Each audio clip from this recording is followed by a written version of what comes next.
All right, everyone, welcome back to Talking Toku, Boston's only podcast about Godzilla, Gamera, Ultraman, and all their kaiju friends. I am your co-host, David Scrivani. I am Brian Kershaw. And welcome back.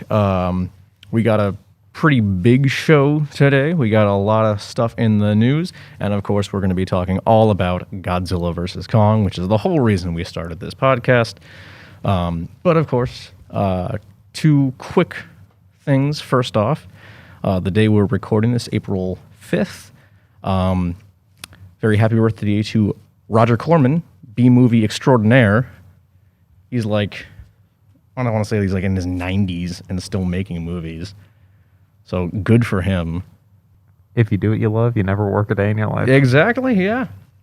And then on a more sad note, just recently this week, March 31st, visual effects designer Cleve Hall passed away. He's known for doing a lot of B movies. He's done effects for Ghoulies, Reanimator, The First Troll, and he was actually in Pee-wee's Big Adventure in the Godzilla suit in that scene. Oh, really? Yeah, he was a big Godzilla fan, and I actually got to meet him at G-Fest in 2013 when I went. He did a whole panel. I don't know why I couldn't think of the word. He had this whole panel of like him building like a little diorama of Baragon from Frankenstein versus Baragon, like when he's like eating the horses, and like, oh, this is awesome. He was like super. He was a huge fan of Godzilla, and you know, it sucks he's gone. He was a really nice guy, very interesting guy, but it was in a good way. And he had a show on the Sci-Fi Channel called Monster Man. It was just all about him and his daughter like doing really cool practical effects work. I think I've heard of that. Yeah. Never watched it. It was a good show. It only lasted for like one season, but it was The Sci-Fi Channel had some cool shows and not cool shows. Not cool shows. Absolutely. But anyways, yep, rest in peace, Cleve Hall. I believe his daughter Constance is doing a GoFundMe to get him buried in the cemetery next to his mother. So maybe I'll put the GoFundMe link in the description for this podcast episode. We'll see. But just want to get those two things out of the way first, because I feel we needed to talk about that kind of stuff. Let's get into the news. Brian, do you have any news for us?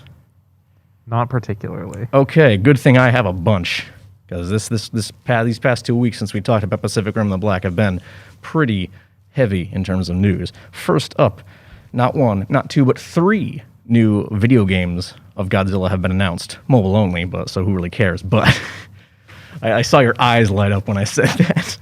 Are those really video games? These aren't real. That's not for real gamers. I know, it's not. The first one is, which I believe is already out. It's Run Godzilla, which, from what I can tell, is essentially a Godzilla version of the Chow Garden from the Sonic Adventure games. Never thought I'd hear Godzilla and Sonic in the same sentence. I've had 2 friends who've played it. They both say it's not great, so... It's a mobile game. It's a mobile, but yeah. I don't know what you expect. I know, yeah, you know. That's not like the pinnacle of game design comes No, not at all. From mobile games. Yeah, your mileage may vary. Maybe someone else out there will enjoy. Raid Shadow Legends sponsoring this podcast. Oh my God, could you imagine if we got sponsored by Raid? Apparently, they sponsor everybody. Like, they just hand out sponsorships. Well, I know what I'm going to do when I get home. Yeah, just check the email. Make an email for this podcast. And before you know it, they'll end up in your spam box. Oh boy, can't wait. Also, there is Godzilla Destruction, which appears to be a top-down destruction simulator. That's all I really got. I haven't. The announcement trailer for these 3 games was 40 seconds long, so it didn't really give me a whole lot to go off of. Wait, they were all announced in the same trailer? Yes. What? They're mobile games. What do you expect? Are they all by the same developer? I don't even know. And then there's Godzilla Battle Line, which is a multiplayer game where you build a team of 3 kaiju and go head-to-head with players around the world. Personally, that one sounds the most promising, but it's also a mobile game, so, you know. Be prepared to pay real money for that. Yeah, exactly. So, but yeah, if mobile games are your thing, by all means, check them out and add us on Twitter or Facebook and tell us how these games are, because Lord knows we're never going to play them. Upload a full gameplay to YouTube and link it to the channel.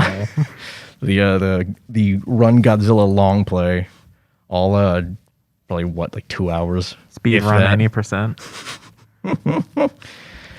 All right. Also, we discussed a couple weeks ago Shin Ultraman when our good pal Jake was on the podcast. Unfortunately, though, due to COVID-19, Shin Ultraman has been delayed indefinitely due to production delays caused by COVID. It was originally scheduled for release this summer, but now it doesn't have a release date whatsoever. All we know right now is that Tsuburaya Productions has said that they will make further announcements about their release schedule as plans are finalized. It's just how things are. It really is. I mean, if I had a nickel for every production that's gotten delayed, I'd be... I mean, I wouldn't be rich, but I'd have enough money to like maybe buy a dinner or something. I don't know. Yeah. The amount of times the next Jurassic World movie has been delayed alone. Good. We don't need another Jurassic World movie. I just want them to cancel it. I know, but that's not going to happen. But yeah, I mean, it sucks, but it's understandable. I was looking forward to it, but I'm sure it wasn't going to come in the States anyways for another couple months after it was released in Japan. But who knows? But that vaccine's coming. Maybe. Yeah. Maybe. I mean, it's not long. From at the time of recording this, I saw on the news yesterday, we have 4 million people vaccinated in the States alone. I'm going to be one of them next week. There you go. Look at that. Get vaccinated. And we talked about you not getting vaccinated last time, so character development. Yeah, Brian. yeah, character development. in this show, we're already better than King of the Monsters. I know, right? Speaking of Shin Ultraman, Shin Ultraman and Evangelion 3.0 plus 1.0 Thrice Upon a Time, and Shin Godzilla director Hideaki Anno, he's just throwing his hat into every tokusatsu ring, because just yesterday, I believe, he announced that for the 50th anniversary of the Kamen Rider franchise, he's going to be doing Shin Kamen Rider. I know you don't know much about Shin Kamen Rider. Guess what? Neither do I. But I know it's around the same popularity level as Ultraman. All I really know is that it's a lot of martial arts and motorcycles and stuff. I like both those things. I know. So. I've seen various clips on Twitter. I'm like, wow, that's rad. That motorcycle scene in Final Wars turned me on to motorcycles. Oh boy. Oh man, if it's anything like that, I am down for it. And I was seeing like weird, like the guy was like turning the camera upside down during fight scenes. I'm like, I don't know what's going on, but I'm here for it. No idea what Shin Kamen Rider is going to be like. I'll be interested to see, because there is actually another Shin Kamen Rider that came out in the 90s that leaned really, really heavily into body horror. And considering what Anno did with Shin Godzilla, I don't know if we'll go that route, because I feel like you wouldn't want to draw comparisons to that first one, but who knows? It'll be cool though. Maybe this will be the thing that turns me on to Kamen Rider in general. We'll see. Sounds interesting to me. I'll watch it. Yeah. But at a press conference yesterday, he said, I got a lot out of the TV show 50 years ago, and 50 years later, I started this project with the feeling that I'd like to return the favor in a small way. With Shin Ultraman delayed indefinitely, this still has a release window of March of 2023. Whether or not that actually comes to pass, who knows? I would imagine the world will be a little less chaotic around that time. Don't say that. Yeah, I know. I probably just jinxed it. Yeah, now it's all going to go down the toilet. Yeah. COVID will get worse thanks to me. You can all blame me. We're going to get some like horrible variant that does something. I don't know. That just doesn't. You can't. There's no vaccine. There's no known cure or vaccine for it. Oh, it's like the COVID movie that's coming out. Oh yeah, the one that's like is it like a Michael Bay production? I think it is a Michael Bay production. I saw the trailer for it, and before I could even tell who was directing it, I said, "This is a Michael Bay movie," because everyone looks golden and sweaty. And don't they like it's like COVID-23 is mutated or some stuff? Yeah, like that. Oh my God. COVID-23, and then they have to like kill people who have it or something, or I don't know, or like there's like no one left or something. I don't know. It looks dumb and it's way too soon. That's gonna age like milk. Yeah, no. It already has. It hasn't even come out yet, and it already has aged. Yeah, I don't even know when it's coming out, and it's. Yeah, I've seen the trailer once.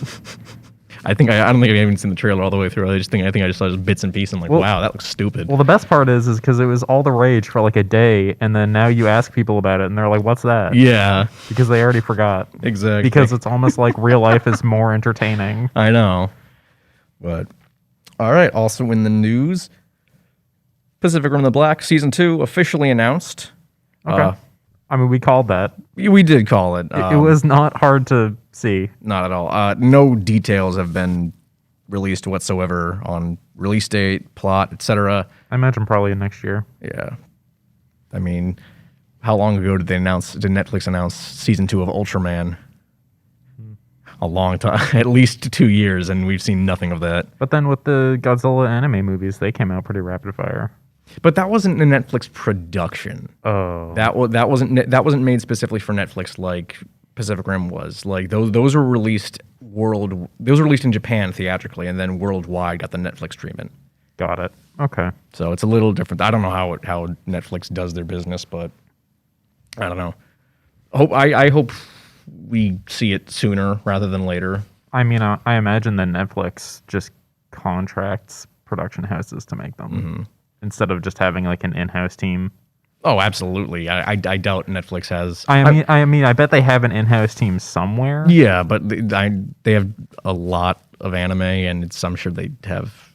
Yeah, it's too much for one team to work on. Mm-hmm. So yeah, who knows when that'll come out? I'm gonna hope for next year. I mean, it's the best thing I've seen on like as a Netflix original that I've seen recently. So like, yeah, probably since Castlevania. Yeah, because most of the stuff that Netflix puts out just either doesn't interest me or isn't good. Absolutely, yeah. But Castlevania's a good show. It is. You haven't watched it? Go watch it. Even if you don't like the games or you don't like vampires, doesn't matter. It's still cool. It is very cool. And finally, this is not really a news thing, just more of a interesting tidbit that will allow us to lead into the main topic. And it hasn't. It's kind of been forgotten at the time of recording this, anyways. Shortly before Godzilla vs. Kong came out, and shortly after Zack Snyder's Justice League came out, a bunch of the fans, quote unquote, of Zack Snyder's Justice League started to review bomb Godzilla vs. Kong, demanding to hashtag restore the Snyderverse. Yeah, but what's that got to do with Godzilla? I guess showing Warner Brothers that they don't want Godzilla, they want more Justice League. You see, these people, they're fans, but they're so toxic that you even have like Zack Snyder being like, yeah, these people, I'm not okay with them. I think there was even like a didn't they like try to do like a live premiere of Justice League, and like a bunch of the people that were on there were like toxic? Yes, and then he like called them out. He called them out, and then they like totally turned their back on him completely, and like went into some really depraved stuff that like my blood was boiling. Yeah, about the stuff they said. I'm like, wow, you guys are the worst. Did they humanity say has to offer? Did they say that like on the actual thing or like on Twitter? No, like I think they said it on Twitter. Oh. Like I think like after he like, you know, talked, been like after he like denounced him, they like left the Zoom call. Of course they did, because they're cowards. Yeah, and then they had, like started their own live stream on a different channel. 3 viewers. Oh my god. No, those people are insane. They are, and like we had like there's people like that in every community, but like yeah, I feel like these people with the power that they feel like they've gotten from actually getting what they want, they've gotten somehow like worse. But like, I don't know, because now they're cocky. Yeah, I mean the only reason that we actually got the Snyder Cut is because the movie was essentially finished already. It was all shot. I think all he really needed to do was like finish the visual effects. I think the only new footage they ended up shooting was the stuff at the end. I think you're right. I think that's all that they really shot, and it's a miracle that got, I mean, granted, that was like the part of the movie that we really didn't need. Yeah, but it's still like it's a miracle we got any new footage at all. And listen, like, we both liked the Zack Snyder's Justice League. No, it's not a masterpiece, but it's definitely a movie. We really enjoyed it. It's a movie. I personally would love to see more movies in the Snyderverse, but review bombing an entirely different, unrelated film is not the way to go about it. No, it's entirely counterproductive. It's totally counterproductive. And I mean, Warner Brothers is going to make money either way, so like it doesn't matter. I mean, Godzilla vs. Kong is like the biggest box office draw this year so far. Yeah, it's like I think just recently crossed 100 million. Yeah. Compared to Godzilla King of the Monsters, which did 136 million in its opening weekend. And that wasn't during a pandemic. So that's like way more impressive this time around. So yeah, any Snyder fans listening in, just behave, please. Behave, please. Behave. It's not the way to do it, man. Like, everyone's had a terrible year, or terrible 2020. Just behave. Just be happy with what you got, man. Like you got the Snyder cut, and we got a good Godzilla movie. Like, just leave it. Yeah, exactly. Well, let's talk about that Godzilla movie, shall we? Yeah, we'll talk about it. The day has come. I mean, granted, we're recording this like almost a week after the movie came out, but you know, we were busy doing other things at the time, and we usually record these on Mondays anyways, so, you know. So today, are we going to not spoil or a light spoiler? I think we should go into full spoiler. So if you have not seen Godzilla vs. Kong, go watch it, come back. Lucky for you guys, it's on HBO Max. It's on HBO Max, so go watch that, and then you can go watch Zack Snyder's Justice League. Go get that 30-day free subscription. Apparently, it's really easy because HBO Max desperately wants people to actually get the service. I know. It's like the worst performing one. I'm not surprised, but I actually am curious to see what the metrics, if they've changed. I think there was a big uptick when Justice League came out. Yeah, but now it may go back down because my guess is a lot of it was free. Probably. I don't know. We'll see. I don't even know if they'll release any of that, but I mean, typically they do in Q4, so we'd have to wait till 2022. Dang. All right, so as I said, the day's here. Godzilla vs. Kong is out. What do you think? Thought it's pretty good. I'm in agreement. I don't really like to give movies stars or anything. I kind of just like to say my feeling. Pretty good movie. It's fun. It reminds me a lot of like it reminds me a lot of like the Showa movies where they're kind of just like fun, kind of enjoyable, not really any deep meaning behind them. I think they're more like the Heisei era movies because they don't have a whole lot of meaning behind them. Oh yeah. Because the Heisei movies I feel are like super cash grabby. Oh yeah. Post Biollante, they're really cash grabbing and they don't really try to do anything interesting. Yeah, I can see that. I don't know. I mean, like, I guess from my point of view, it kind of reminded me a lot of like the original Godzilla versus Mechagodzilla, because it's kind of just like, I don't know, kind of gave me the same sort of like feelings. Like, they're not the same movie or anything, but in terms of like, well, the big difference is that I can watch Godzilla vs. Mechagodzilla as many times as I want, and I can't really watch Godzilla vs. Kong many times. Yeah, and we'll definitely get into that. That is something I was thinking about. But in terms of like enjoyability, they're very much the same. Yeah, I would say so. I think with the Heisei movies, they've always been kind of a slog to watch because like they're just not the most enjoyable ones. They're really not. Like the characters aren't that great. The storyline's not that great. All the effects are pretty solid, but like everything else, but like that's not that's not the main thing I go to Godzilla except for Junior. He's perfect. Yes, absolutely. He is the perfect cinnamon roll, too pure for this world. Yep. But so what should we talk about first for Godzilla vs. Kong? We gotta think of something. Well, I think the biggest in terms of like improvements over the previous ones, I think that the humans in this movie were not great, but they were much better. They were they were definitely better. I definitely enjoyed the relationship between the native girl and Kong. Oh, Gia? I thought that was a really nice relationship. I did think it was kind of weird how throwaway her like origin is, or not her origin, but like her past is. Like, oh, like, yeah, the like natives in one line. Like, yeah, for anyone who's assuming you've watched the movie, there is like a throwaway line that Gia's people, the native people that we saw in Kong Skull Island. The storm surrounding the island destabilized and came in and killed everybody on the island except Gia, and Kong saved her. You would think that they would want to like emphasize that a little bit, because that's a really strong bond to create.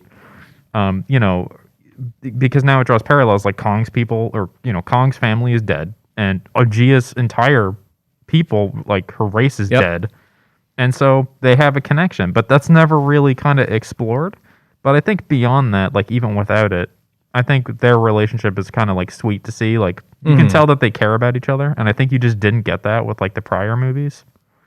Yeah, and especially not like I'm kind of surprised they didn't really go into that in Kong Skull Island either. Mm-hmm. Though I mean, we didn't really have like an Iwi character. Yeah, that was they connected with. They just kind of seemed like they were there. Yeah, the movie, like Kong Skull Island, was more about the soldiers and Kong, not really, either in direct opposition or nothing at all. Yeah. Like there was some soldiers that just wanted to kill Kong, and the rest of them were basically indifferent. Yeah, I mean that was that whole movie was if you haven't seen it, it's the whole thing is an allegory for the Vietnam War, and so very well done. Very well done. And shout out to Jordan. Again, 3 for 3. Yep, 3 for 3. But yeah, and so it didn't really make sense for us to have like that kind of native connection with Kong in that film. But this time around, there really isn't any allegorical stuff whatsoever in this movie. So it makes a little more sense. And I do think Gia is absolutely the heart of the film. Oh, yeah. She's the one that like they want us, that Adam Wingard wants us to care about. And you could tell that that's where all the writing power went into. Yes, absolutely. Yeah. And I mean that scene at night when they have Kong in the boat and he's like not having it, and she goes out to like calm him down, and that's when we see Kong communicate for the first time. That's like incredible. Yeah, that was very well done. Yeah. The color grading and the how the music swells when Kong signs for the first time. Mm-hmm. So cool.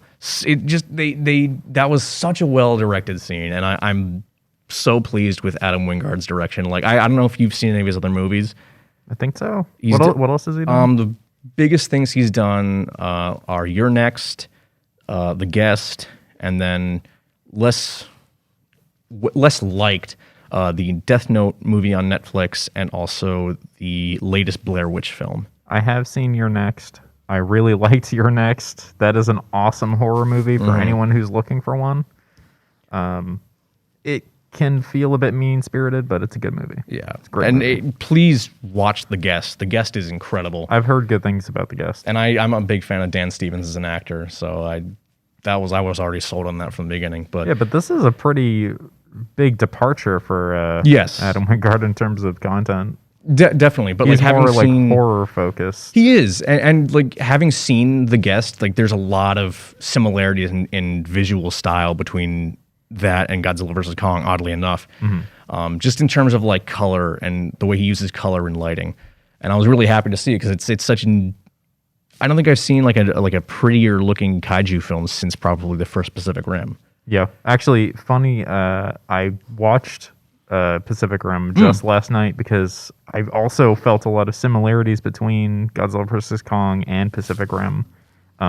Probably because both movies have that neon, specifically the neon Hong Kong look. Yeah, well, I mean, Hong Kong actually looks like this. Yeah, that's also true. My girlfriend, her parents are from Hong Kong. And I'm like, hey, does Hong Kong actually look like this? And she's like, yeah. That's all, really? Yeah. She's awesome. Like, yeah. And there's actually like mountains around there. So like, spoiler for the end of the movie, Mechagodzilla comes out of a mountain. There are mountains around there, and it is factual. Yeah. Well, there you go. You learn something new every day. Now all you listeners know what Hong Kong looks like in real life. Yeah. So apparently it's just like a really colorful place. And I was like, all right. Very cool. I can see why a lot of giant monster movies kind of end here. Or, why a lot of them take place. Yeah.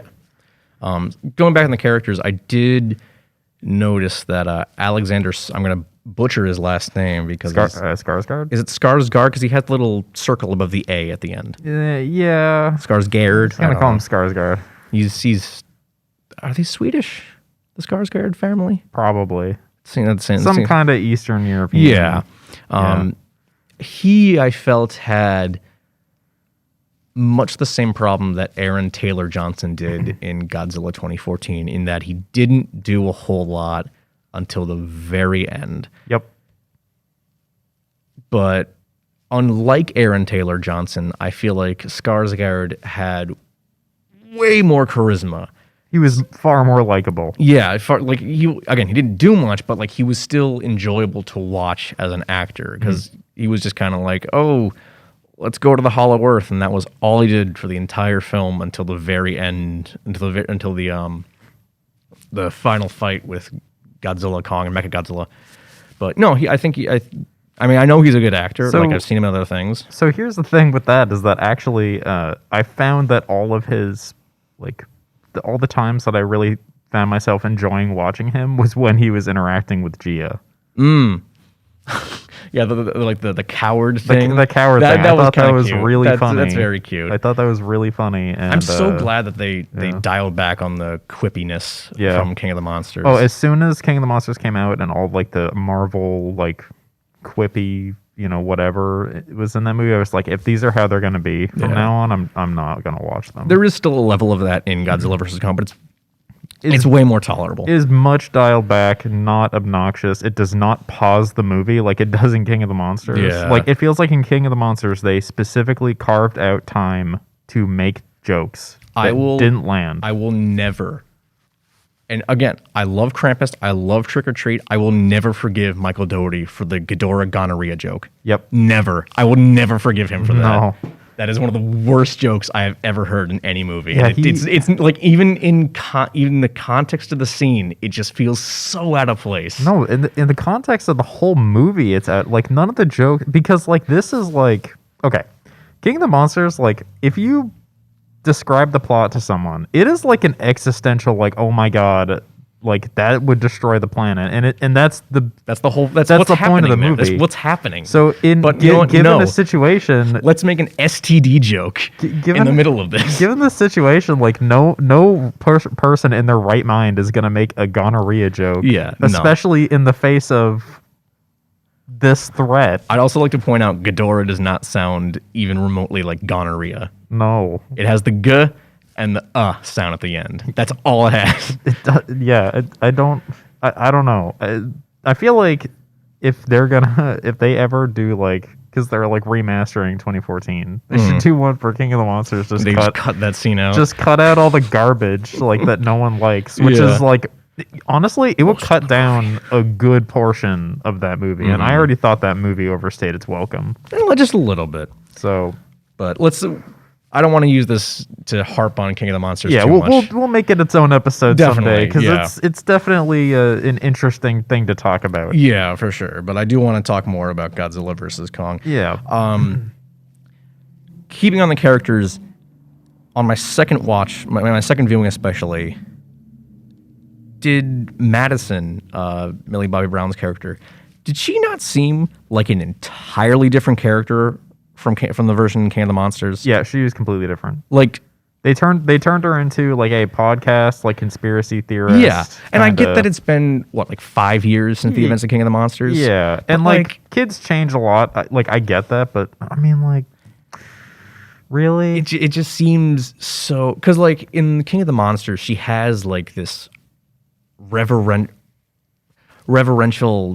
outlook at the monsters. She understands that these are basically gods, but now she's just all about conspiracy there. It's a weird character arc, and we don't really even see that arc happening.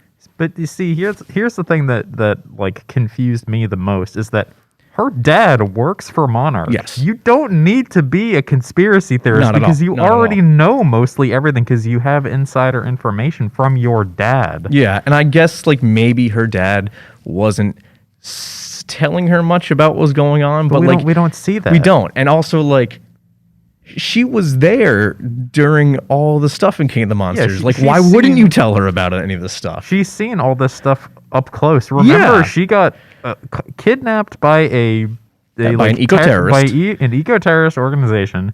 Her mom was like crazy, like knew all this stuff, and like she had all this knowledge that no one else had. She stared Ghidorah himself down. Yeah. Why wouldn't you talk to your daughter about what's going on? So, like, it's not like I know he says, oh, you should be paying attention in school. It's like, there's giant monsters, man. You can do that and school at the same time. And also, from what we saw in in King of the Monsters, she's pretty smart. She worked that thing all by herself. Yeah. And, like, she's the daughter of two scientists. Mm-hmm. So, like, she's gonna be smart. That's how movies work.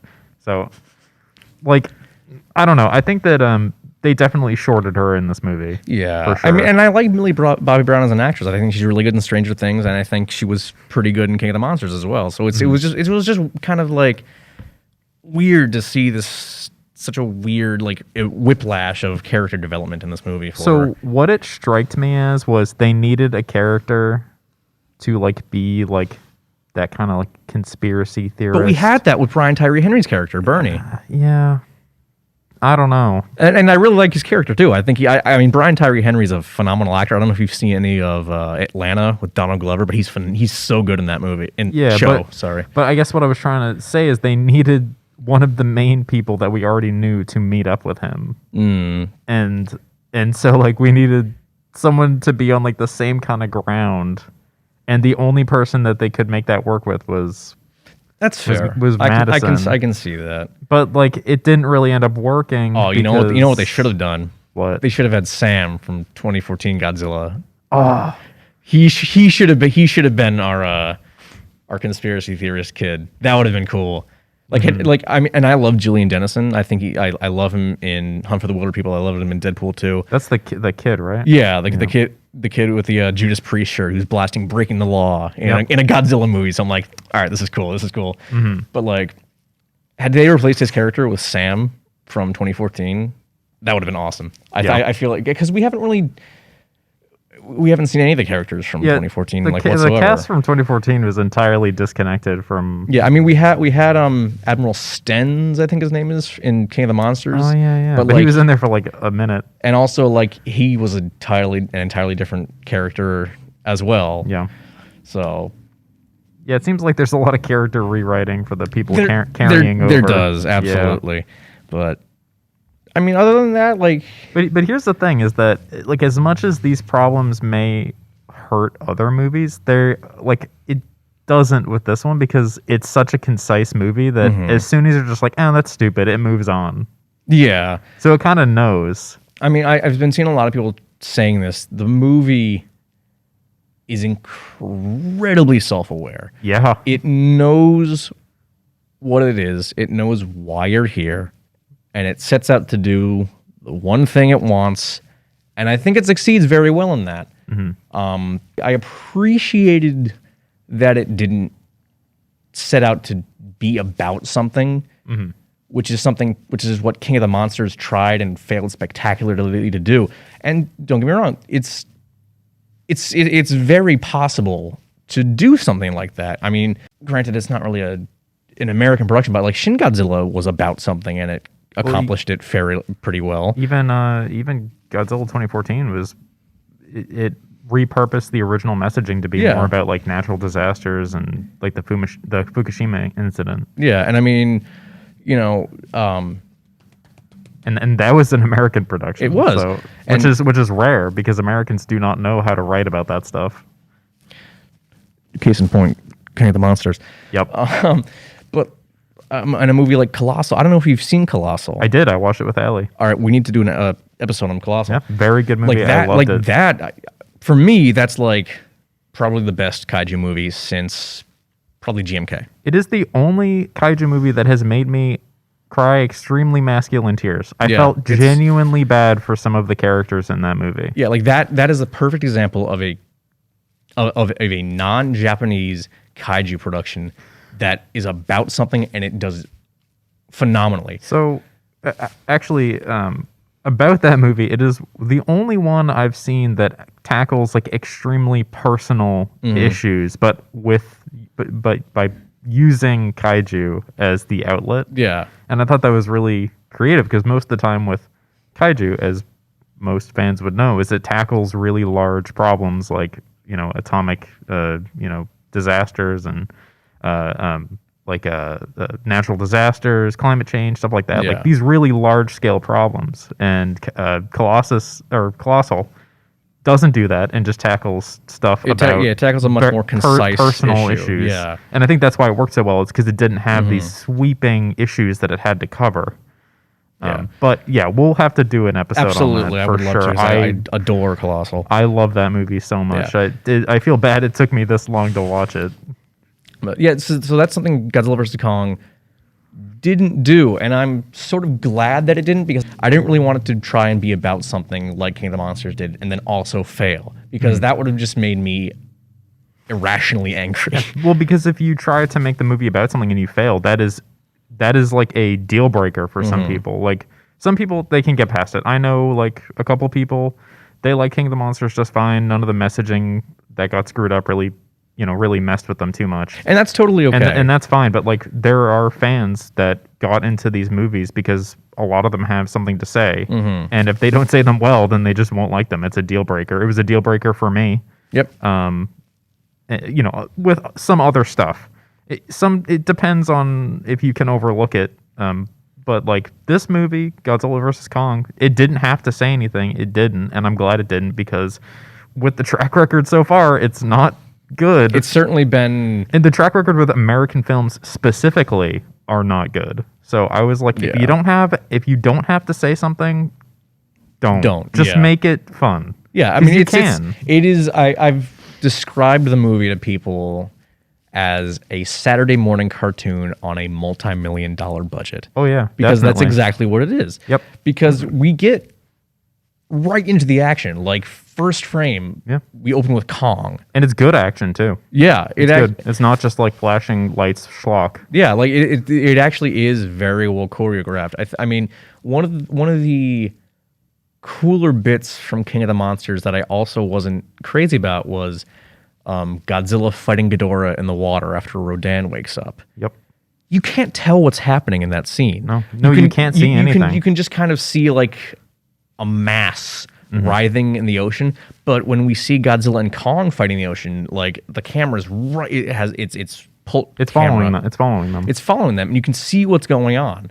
And I'm like, that's awesome because Godzilla as a semi-aquatic animal. He absolutely has the advantage in the water. Yep. And you could tell Kong was struggling. He was struggling. There's a reason he wants to stay on that island. Exactly. So I'm really glad that the action was so well choreographed because I know that was a big problem that people had with King of the Monsters, that like you couldn't tell what was going on just because of how close everything was, of how the camera movement was. It was just really... So incoherent. I actually have a theory about that. Okay. And it's the reason why I think Godzilla vs. Kong's action is so much better than King of the Monsters. So in Godzilla 2014, the way it was filmed, Gareth Edwards did that thing where he's like, you look up at everything to give it mass. And it's a really good way of filming if you have very minimal fights. So a lot of Godzilla 2014 is really just seeing these monsters lay waste to wherever they're at. And only at the very end do you see these fights. And the fights, they're not super big. Like, you see what's going on. And when they do fight, the camera has been pulled out. It's pulled out very far. It's kind of like in the shot of like, if it was like actually there is a shot of like a scout sniper team like watching a fight. And that is from the angle that you're seeing the fight at. Yeah. And so Gareth Edwards wanted to give all of this monster action a human perspective to make it seem larger than life. King of the Monsters, I think, tried to emulate that with some of it, and it just did not work because the way that the fight was so much more complex than what we saw in 2014. Yeah. You have Ghidorah, you have Rodan, you have Mothra. Godzilla is much more active in King of the Monsters. They're all moving around quite fast, and the camera, it just can't keep up with it.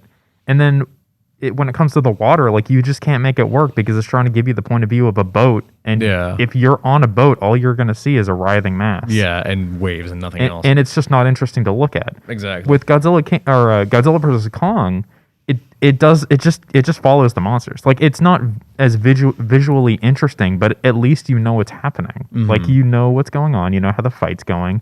You're not like, what am I looking at right now? And there are some really cool shots in this movie. Specifically with Mechagodzilla, and like some of the stuff that he can do, like destroying the entire skyline of Hong Kong with his laser beam, which was incredible to watch. Stuff like that, and that's why I think that King of the Monsters, like the camera work in that movie, is just not good. Like that's my theory, at least. I could be wrong, and it's been a while since I've watched King of the Monsters, but I don't know. Would you agree? For the most part, I'd say I agree. Yeah. Yeah. I mean, I remember my dad after we watched it, my dad was like, some of the things in Hong Kong were a little incoherent. I personally didn't see any of that. I thought it could have been like some people like just have problems following stuff if there's too much lighting. Yeah, I think he did mention the lights, so I think that may have been, because it is a very, very colorful place. It is. Yeah. You know what else is a colorful place? The whole Hollow Earth thing. Yeah. That was so cool. One of the coolest locations I've ever seen in a kaiju movie. I do wish Godzilla and Kong fought down there. Yeah, I remember seeing someone post, I think it was Chris Stuckman in his review, where he said he really would have loved to see Godzilla and Kong fighting in that weird section where the gravity's kind of weird. Yeah. Well, because there's like the land on top and then the land on bottom, and like you can like go to both because the gravity like switches around. I have a question for you about the Hollow Earth that my friend brought up. Where's the light coming from? Dude, I don't know. I don't know. Maybe some kind of like fluorescent like light. Or not light, like I don't know, man. There's just like office lights, like the flickering like fluorescent lights. You just like, if you took everything out of there, all you'd hear is like the slight buzzing of like the fluorescent light. No, honestly, I don't know. I'd like to learn more about Hollow Earth because it's such an interesting thing, and I feel like you could really like come up with some like absolutely nuts like sci-fi reasoning for stuff. Yeah, but they just didn't go into it a whole lot. Yeah, I would love if we do get a sequel to this, I would love to explore more of the Hollow Earth because it is a really cool location. It's got some really interesting creatures. The war bats I thought were a really cool design. I really like those like the serpent kind of like flying things. The war bats. Those are war bats. I thought you were talking about the ones in the cave. No, those were, I think they're called like hell hawks or something. Those were creepy. They were creepy, and I don't know if you saw this, but like there was one shot that I could have sworn looked like it had been done with practical effects. It looked way too real to be CGI, and maybe that's just Weta Digital being that dang good at their jobs, which of course they are. Probably are, yeah. But the way the creature moved compared to the previous shots where it was very clearly CGI, it looked too real. I'll have to look into it. And I actually messaged Adam Wingard on Instagram about it. He hasn't gotten back to me. And Do you think he will? No, not at all. But I mean, it can't hurt. Well, if he does, ask him to be on the podcast. Oh my god, I would love for him to be on the podcast. That'd be so cool. Just do like a 5-minute call in. Have you seen the pictures of him with Michael Dougherty, Gareth Edwards, and Jordan Vogt Roberts? I have. The dude's massive. Yeah, he's huge. He's like 6'5" or something. I was not expecting him to be that tall. Yeah, he's like towers over everyone else. Like, oh my god, he's a real life. How big is this guy? A real life kaiju. Yeah, he's a real life kaiju. Yep. But yeah, I really want to see more of the Hollow Earth. They should make a like an expedition movie with just humans. So kind of like Kong Skull Island, but for the Hollow Earth. Yeah. But like with all new monsters. I mean, maybe like Kong because he lives down there. Yeah, he's just now kind of like the overseer. Just an expedition movie, just like. That would be really cool. Yeah, because honestly, kind of like Peter Jackson Kong, just without Kong, because the island is like really good and like really well portrayed in that movie. Yeah, and I feel like you could do a lot of cool stuff. I saw this article about 10 hidden Easter eggs and references in Godzilla vs. Kong. Oh, was it by Watch Mojo?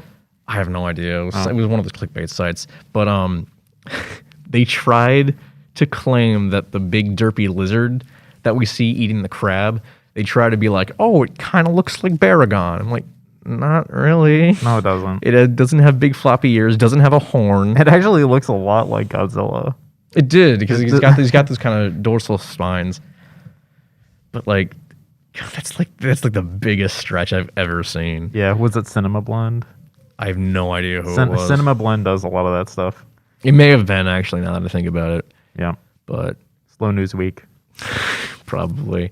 But I mean, I love the whole throne room sequence is really cool. I like how we saw the Godzilla kind of sigil looking thing. Yeah, and I do love how petty Godzilla is, because he's going to Hong Kong, he's going to fight Mechagodzilla, and he's like, hold on, something's going on there, and then you just use the atomic breath to tunnel through the earth, just to be like, hey Kong, you suck, and then he walks away. He's like, hold on, you know what? Let me blow a hole through the earth, scream at Kong, and then continue on my way forward. He's just so petty, and I love it. And apparently, like, Toho were the ones who want him to be like such a dick in this movie, and I'm like, all right. I mean, I kind of get it, because listen, I was kind of getting sick of the good guy Godzilla thing. Like, listen, he can be cool, but he is not meant to be friendly to people. Yeah, he's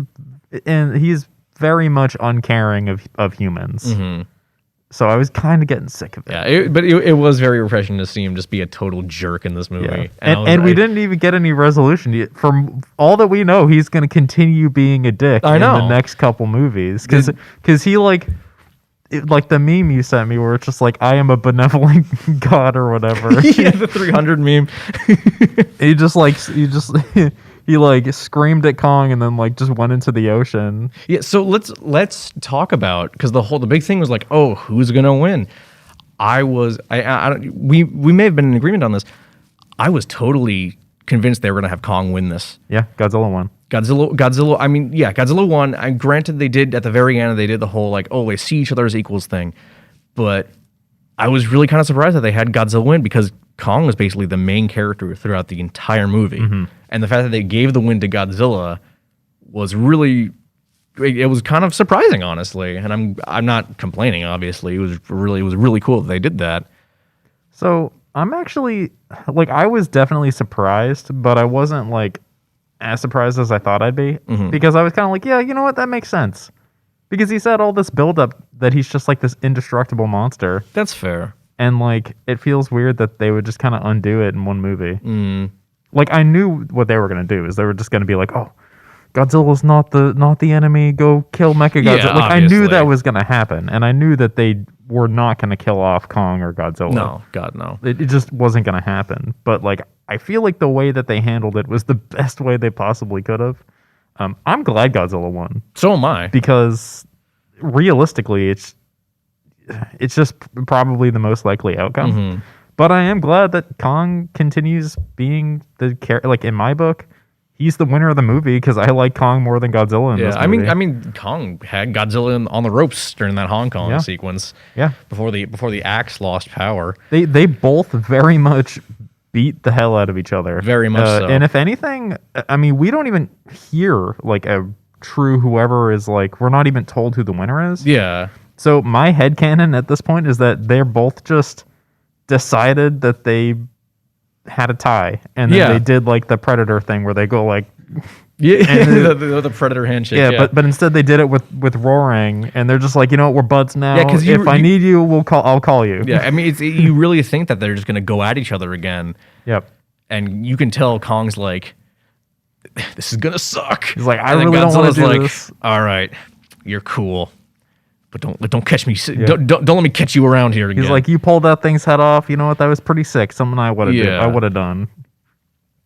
But I have to imagine we're gonna get more of these movies then. Like if Godzilla won, I have to imagine we'll see more of this. If they are anything like this movie, I will definitely watch them. That's where I disagree. Really? Yeah, because as much as I enjoyed this movie, I don't, and with the way this movie is performing, I have a bad feeling that Legendary is going to take the wrong lesson from this. Oh, okay. I see in what that you mean. people, there's that minority of people who are like, oh, we don't need humans in giant monster movies. We just want monsters beating the crap out of each other. And again, as awesome and fun as this movie was, that's gonna wear really thin really quickly. And I can maybe do one more of these movies like this. Yeah. I mean, 2 viewings of Godzilla vs. Kong, and I have absolutely no desire to watch it again. Same. Because there's not enough substance there for me to like really care about it again. Like, yeah, all the action's really cool, but like that's about it. I can just watch a supercut of it on YouTube or something. I don't need to watch the whole movie to really get the Godzilla vs. Kong experience. Yeah, I see what you mean. I think I'm more just have like wishful thinking that they're just going to keep getting directors that kind of have like a background in this stuff. But I do know what you mean, because I know with like studio oversight, they can be pretty hands-on and single-handedly ruin movies. Original Justice League. So like I see what you're saying. I definitely have wishful thinking that they're gonna if they continue with characters kind of like Gia and just make them interesting and connect them to the monsters in interesting ways, but like on a grander scale. Yeah, I'd like that. But I do see what you mean by if they continue to be like this, and I do agree that it is not a very rewatchable movie. Definitely more rewatchable than King of the Monsters, because this is.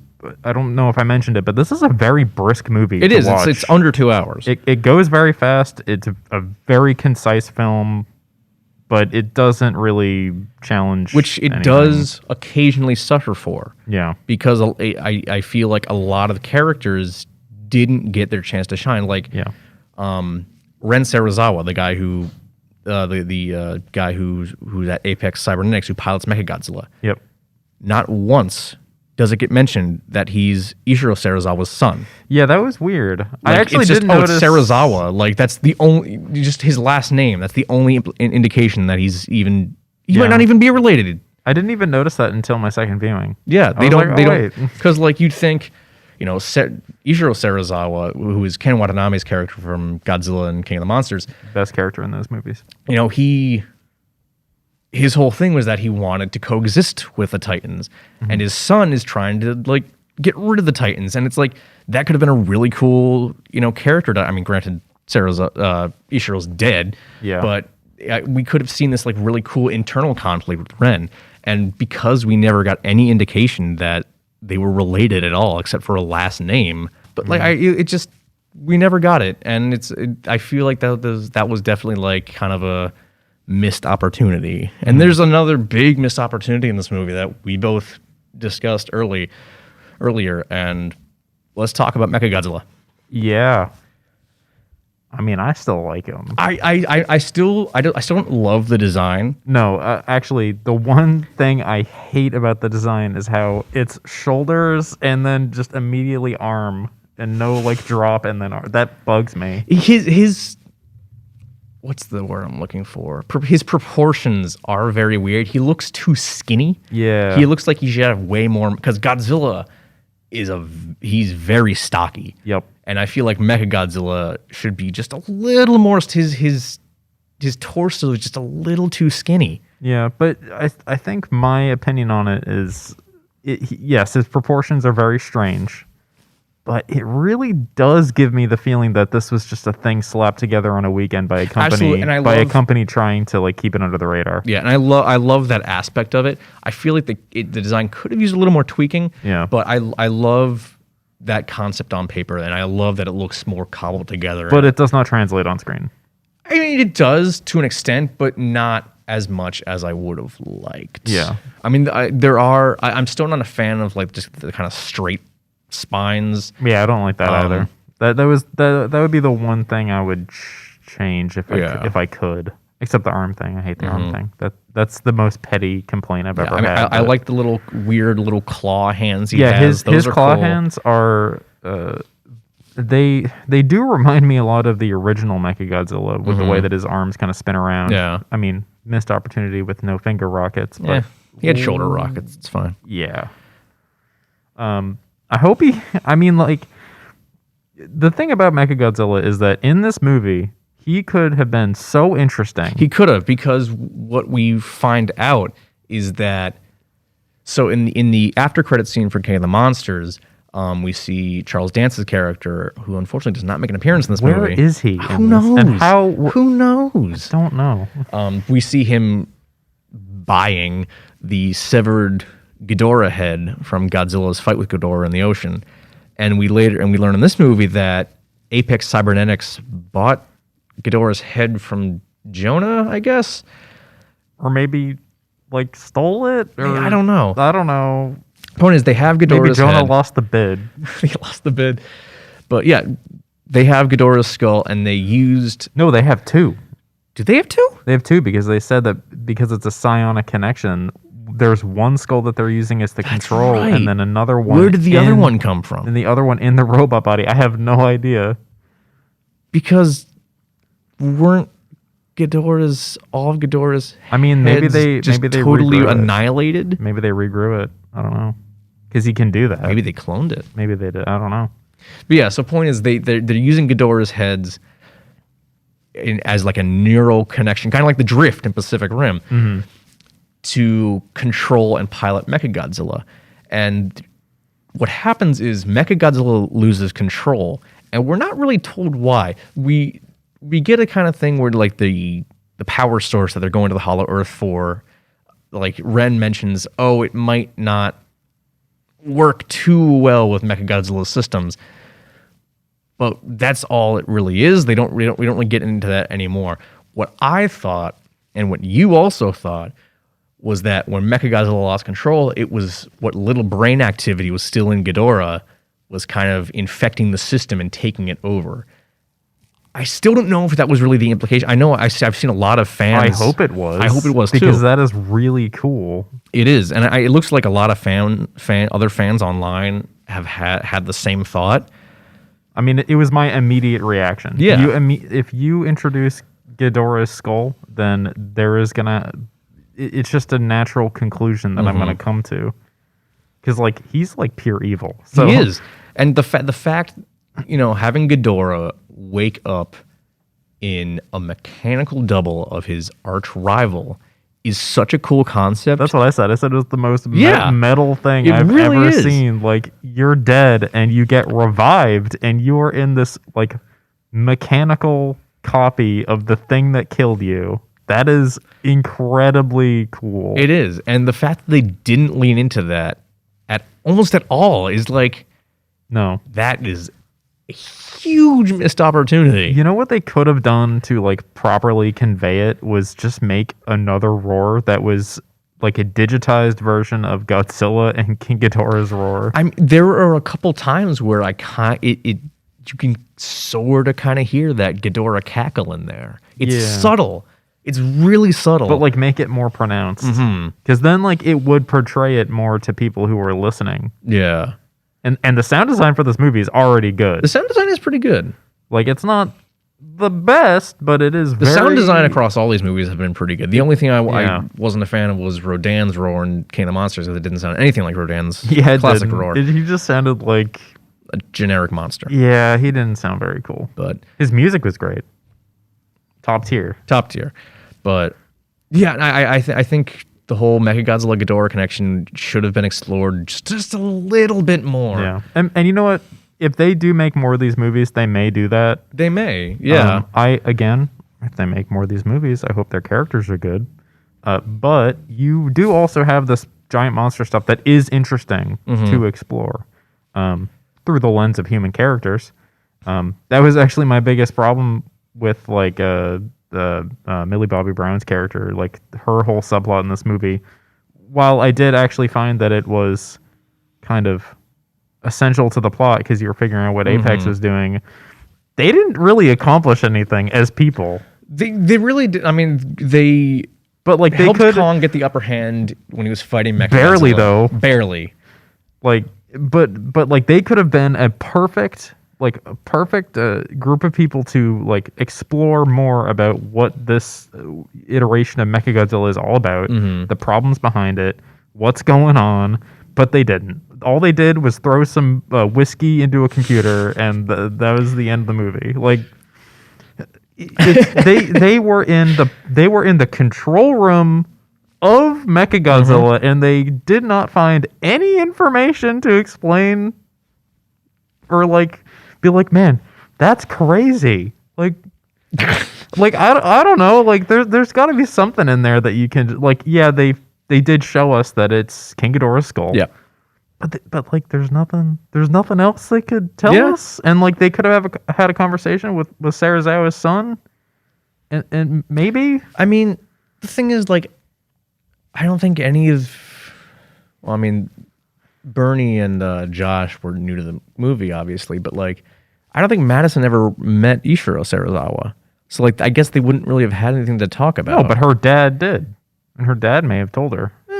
But we determined that her dad doesn't really tell her anything. Yeah, that's fair. But we don't know that. I know. See, that's the thing where, like, on the second watching of this movie, it's like with these secondary plots or the side plots, they don't really have a lot of connective tissue to anything. They kind of just branch off and then end, and they don't really come back to the main story except for very minimal ways.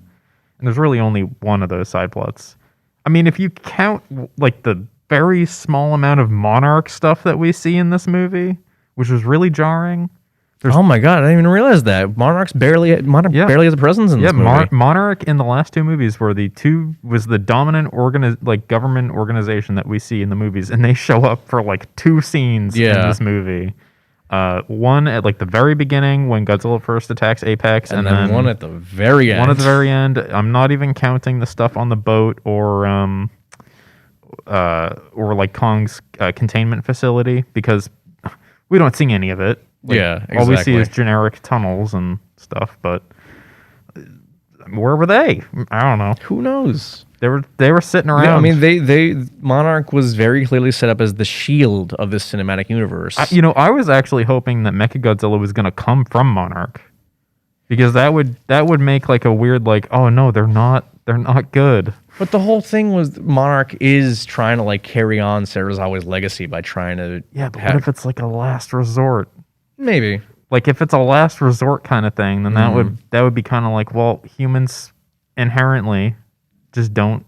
That's fair. They're not a trusting species. That's very true. I don't know. I mean, like, maybe that wouldn't translate very well on screen. I'm not a writer. I don't come up with these things. I'm not very smart. I just watch them and decide if I like it or not. Yeah. I wanted to talk real quick about the Mechagodzilla fight. Okay. Because it is very, very cool. It is cool. I love that they put in the little Easter egg that they have the beam clash, which was the first showed up in the original Godzilla vs. Mechagodzilla, and then again in Godzilla vs. Mechagodzilla 2. So I like that they kind of continued that tradition. I'm like, oh, that's so cool. That's so cool. And then Kong performing the Sub-Zero fatality on Mechagodzilla, which is also a reference to how the original Mechagodzilla was defeated with a decapitation. Oh yeah, that made me smile quite a bit. As a fan of the original.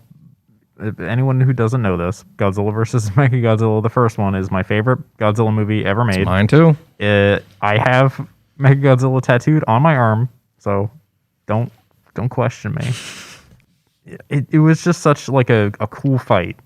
Like I loved how they used Mechagodzilla's like abilities, like he was able to just like zoom around all over the place. Yeah, like he had those jets on his back, but he didn't use it to fly. He just kind of used it as like because kind of like a leap. Yeah, I'm glad they didn't make him fly, because that would look ridiculous. It really would. But they gave him these cool movement abilities where he was able to kind of just like dash. Yeah, like it was a lot like a video game fight.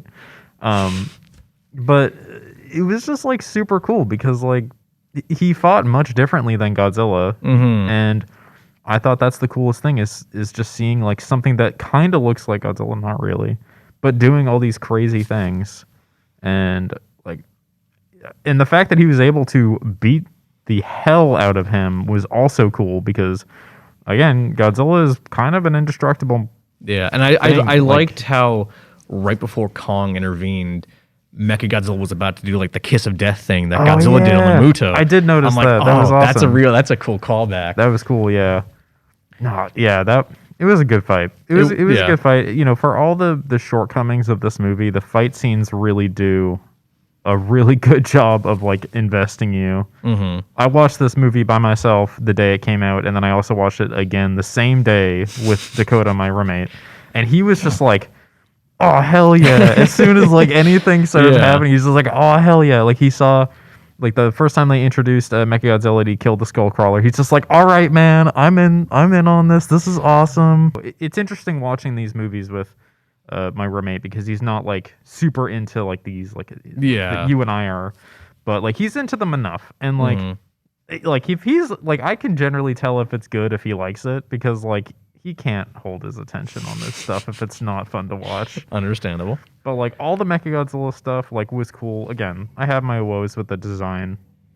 It's never going to beat the original for me. No. And it's not even going to beat Kiryu. No. Kiryu looks really cool. I don't think we'll ever. I mean, as much as I love Kiryu, that'll never beat the original, and I don't think it came very close. It definitely beat the Heisei Mechagodzilla, though. Oh god. I've seen a lot of discourse online about people not liking the Mechagodzilla design for this movie, and people saying, "Oh yeah, the Heisei one's the best." I'm like, no. What the heck are you talking about? That thing was the worst. It's weird and streamlined, and you know what the worst part about rotund. it too is that it fought exactly like how Godzilla fights, which is not what you want.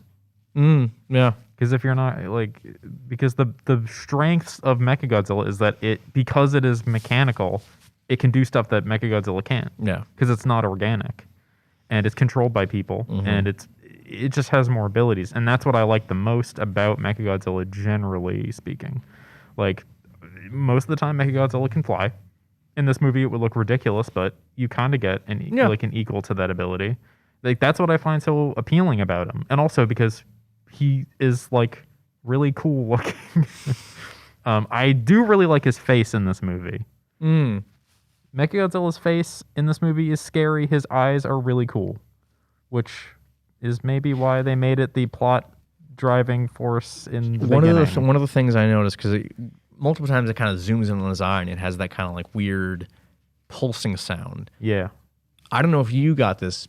Do you think that was kind of like recycled Orca tech? It could have been. Because how else would Godzilla have known that was happening if he didn't hear that pulsing? I think that...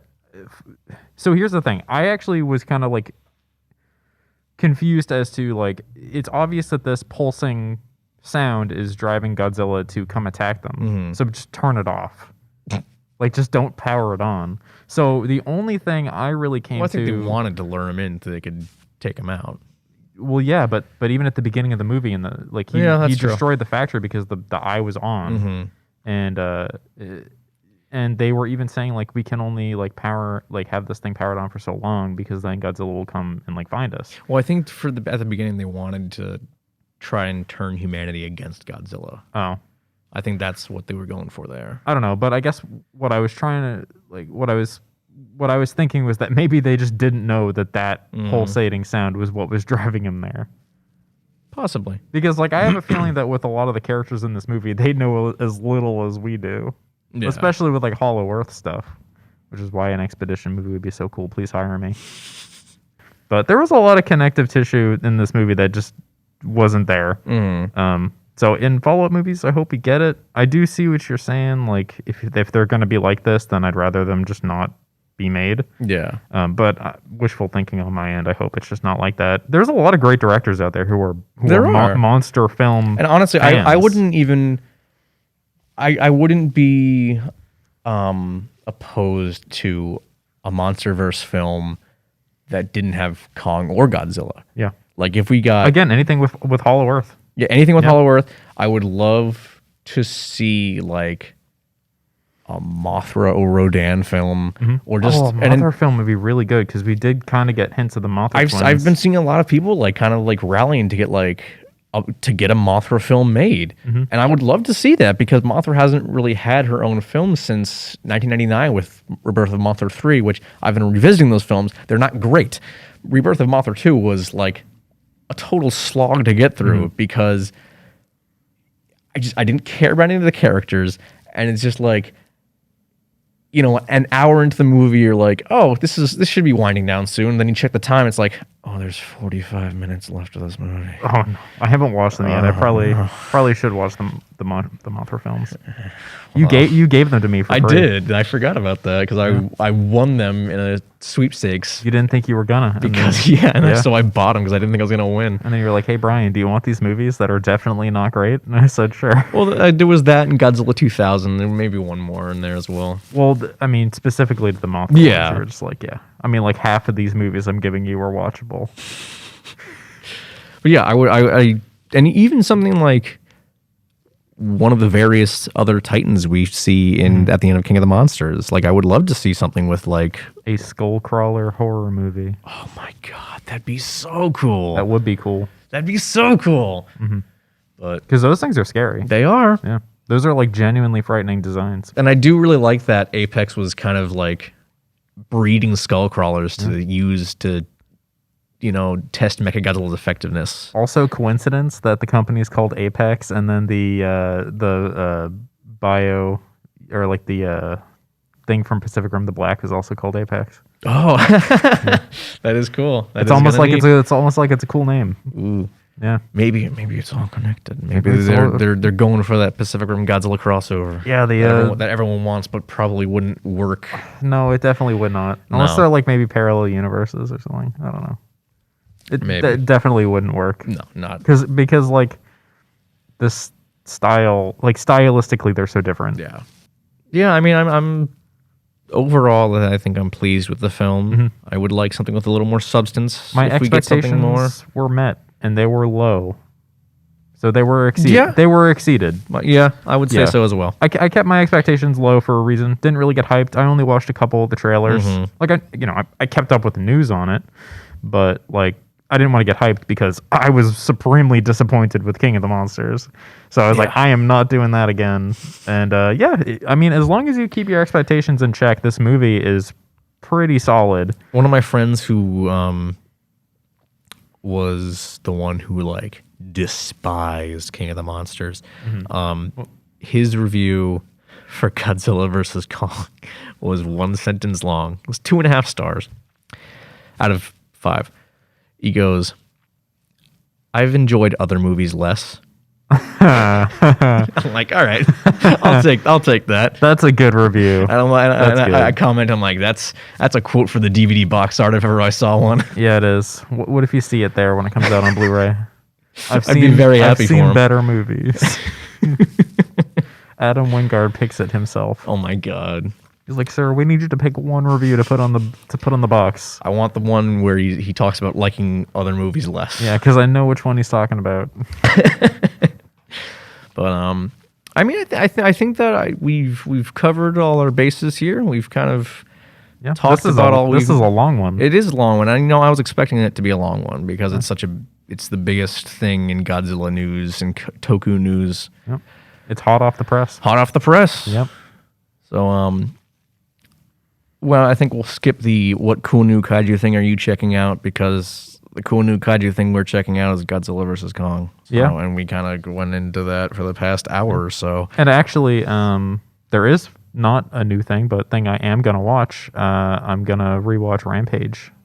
There you go. Within the next couple days, because when I was watching it, I was like, I don't know why, but this is reminding me a lot of Rampage, even though I've only seen it once. But I want to go back and I want to rewatch it because I was like, I remember liking that. And I think you told me that you had watched it recently. I watched it with my dad recently. And it did hold up. Yeah, it's a lot like Godzilla vs. Kong. It's a very uncomplicated popcorn blockbuster. So I'm gonna go watch that. Gonna have fun. Hopefully, maybe we'll do a Rampage episode next week. Who knows? I would be down the George cast. The George cast. I mean, Lord knows I don't really know what we're doing for the next episode. So we got to do Pacific Rim Uprising. We don't have to do that next. We don't have to do it next. I don't think I'm prepared to do it. Neither am I. But I mean, I'd be down for Rampage. I'm gonna watch it anyways. Okay. So stay tuned. Maybe we'll talk about Rampage next week. Maybe we'll talk about something entirely different like Colossal. Who knows? And because we're going to spoil it, go watch Rampage this week. Rent it. Go watch Rampage. Go watch Colossal. I think Colossal's on Hulu. Right? Oh, we should do a Colossal episode as well. All right. You could do a twofer. One Colossal and Rampage. So next week, Colossal Rampage, and then week after that'll be another long episode. Yeah. Because Colossal makes me feel bad. That's fair. Yep. But all right. Well, I think that'll do it for today. Mm-hmm. Once again, this has been Talking Toku, Boston's only. I almost said Boston's only classic rock. Wow. Because that's WZLX. Boston's only podcast about Godzilla, Gamera, Ultraman, and all their other kaiju friends. I am your host, David Scrivani. I am the co-host, Brian Kershaw. And we'll see you guys next time. Follow us on Twitter at Talking Toku. And on Facebook, also at Talking Toku. See you guys there.